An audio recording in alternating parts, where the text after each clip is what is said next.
Central budget ಕೂಡ ಮಂಜೂರು. Central budget ನಮ್ಮ ರಾಜ್ಯಕ್ಕೆ ಏನು ಅನುಕೂಲ ಆಗಿಲ್ಲ. ನಾನು ಇಷ್ಟೊತ್ತು ಗಮನಿಸ್ತಾ ಇದ್ದೆ. ಈಗ ನಾವು ಹೊಸದಾಗಿ ಒಂದು ಯೋಜನೆಗೆ ಮಹಾತ್ಮ ಗಾಂಧಿ ಇಟ್ಟಿದ್ದಾರೆ. ಈಗ ನಮ್ಮ ಉದ್ದೇಶ, ಈಗ ನಾವು ಮನ್ರೇಗಾ ಹೆಸರಲ್ಲಿ ರನ್ ಓಡಿಸಿದ್ದೀವಿ, ಮ್ಯಾರಥಾನ್ ಓಡಿಸಿದ್ದೀವಿ. ದೇಶದಲ್ಲಿ ಎಲ್ಲೂ ಓಡಿಸಿಲ್ಲ. ಪಾದಯಾತ್ರೆನೂ ಇಟ್ಕೊಳ್ತೀವಿ ಒಂದಿನ.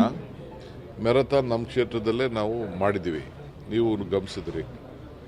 ಅದನ್ನೇ ಮನ್ರೇಗಾನ ವಾಪಸ್ ರೋಲ್ ಮಾಡಲಿ, ವಾಪಸ್ ಇಡಲಿ. ಹಿಂದೆ ಏನು ಸ್ಕೀಮ್ ಇತ್ತು ಆ ಸ್ಕೀಮ್ ಇಡಲಿ. 60-40 ಯಾವ ಕಾರಣಕ್ಕೂ ನಡೆದಿಲ್ಲ. ಈ ನಮ್ಮ ಹಳ್ಳಿಲೆಲ್ಲ ಯಾವ ಸರ್ಕಾರನೂ ಬಂಡವಾಳ ಹಾಕಕ್ಕೆ ಹೋಗೋದಿಲ್ಲ. ನಾವು ನೋಡ್ತೀವಿ ಅದನ್ನು ಯಾವ ರೀತಿ ಏನು ಮಾಡೋಕ್ಕೆ ಸಾಧ್ಯ ಅಂತೇಳಿ.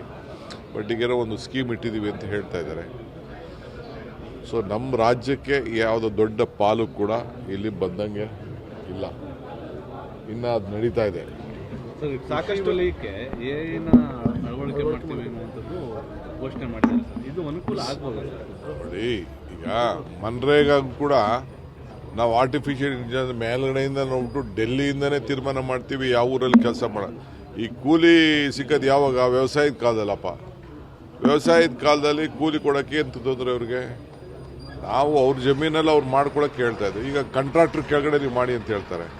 ಕಾಂಟ್ರಾಕ್ಟರ್ ಕೆಳಗೆ ಯಾರು ಮಾಡಕ್ಕೆ ಹೋಗ್ತಾರೆ?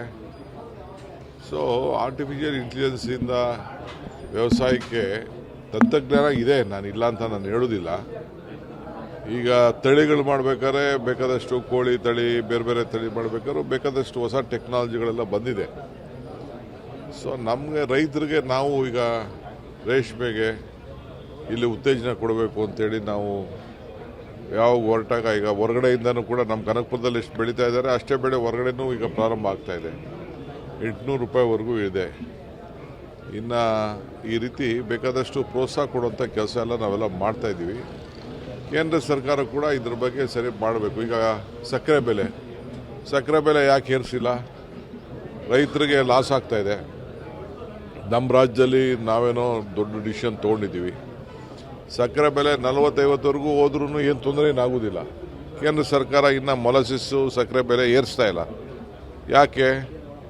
ಮಹಾರಾಷ್ಟ್ರದಲ್ಲೆಲ್ಲ ಕಾಂಗ್ರೆಸ್ ಅವರು ಇಟ್ಕೊಬಿಟ್ಟವ್ರೆ ಅಂತ ಅಂದ್ಬಿಟ್ಟು. ಯಾವ ಕಾಂಗ್ರೆಸ್ ಇರೋರೆಲ್ಲ ಈಗೆಲ್ಲ ಎಲ್ಲ ಕೋಆಪರೇಟಿವ್ ಸೆಕ್ಟ್ರಲ್ಲಿ ಕೆಲಸ ಮಾಡ್ತಾ ಇದ್ದಾರೆ. ಇವೇನಾದ್ರು ಸಕ್ಕರೆ ಬೆಲೆ ಏರಿಸಿಲ್ಲ ಅಂದರೆ ಇರೋ ಕೋಆಪರೇಟಿವ್ ಫ್ಯಾಕ್ಟ್ರಿಗಳೆಲ್ಲ ಮುಚ್ಚಬೇಕಾದಂಥ ಒಂದು ಪರಿಸ್ಥಿತಿ ಬರ್ತದೆ. ಹಂಗೆ ನಮ್ಮ ಭಾಗದಲ್ಲಿ ಸುಮಾರು ಒಂದು 5 ಜಿಲ್ಲೆಯಲ್ಲಿ ಶುಗರ್ ಕೇನು ಬೆಳೀತಾ ಇದೆ. ಎಲ್ಲ ಕಂಪ್ಲೀಟ್ ಲಾಸ್ ಆಗ್ತದೆ. ಸೊ ರೈತನಿಗೇನು ಸಹಾಯ ಮಾಡಿದ್ದಾರೆ? 8 ವರ್ಷ 9 ವರ್ಷ ಆಯಿತು ಸಕ್ಕರೆ ಬೆಲೆ ಏರಿಸಿ.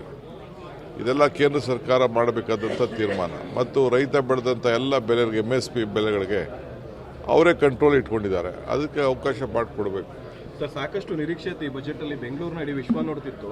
ಸೊ ಹೈ ಸ್ಪೀಡ್ ರೈಲ್ ಬಿಟ್ಟರೆ ಬೇರೆ ಏನು ಕೊಟ್ಟಿಲ್ಲ. ನಿರ್ಮಲಾ ಸೀತಾರಾಮನ್ ಯಾವ ಹೈ ಸ್ಪೀಡ್ ರೈಲ್ ರೀ, ಯಾವ ಸ್ಪೀಡ್ ರೈಲು ಬರಲ್ಲ. ಈಗ ಇರೋದಕ್ಕೆ ಯಾವ ದುಡ್ಡು ಇಲ್ಲ. 50-50 ಆಗೋದಿಲ್ಲ. ಬೇಕಾದ್ರೆ 90-10 ಮಾಡಲಿ, ನಾವು 10% ನಾವು ಕೊಡ್ತೀವಿ. ಮಿಕ್ಕಿದೆಲ್ಲ ಸುಮ್ಮನೆ ಯಾವ ಕಾಲದಲ್ಲ. ಈಗೆಲ್ಲ ಬೇರೆ ರಾಜ್ಯಗಳಿಗೆಲ್ಲ ಅವ್ರು ಮಾಡಿಕೊಂಡಿಲ್ವಾ? ನಮ್ಮ ರಾಜ್ಯಕ್ಕೂ ಮಾಡಲಿ.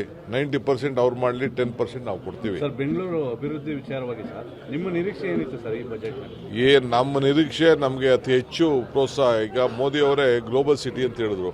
ಆ ಗ್ಲೋಬಲ್ ಸಿಟಿಗೆ ಏನು ಒತ್ತು ಕೊಟ್ಟಿದ್ದಾರೆ ನೋಡೋಣಲ್ಲ.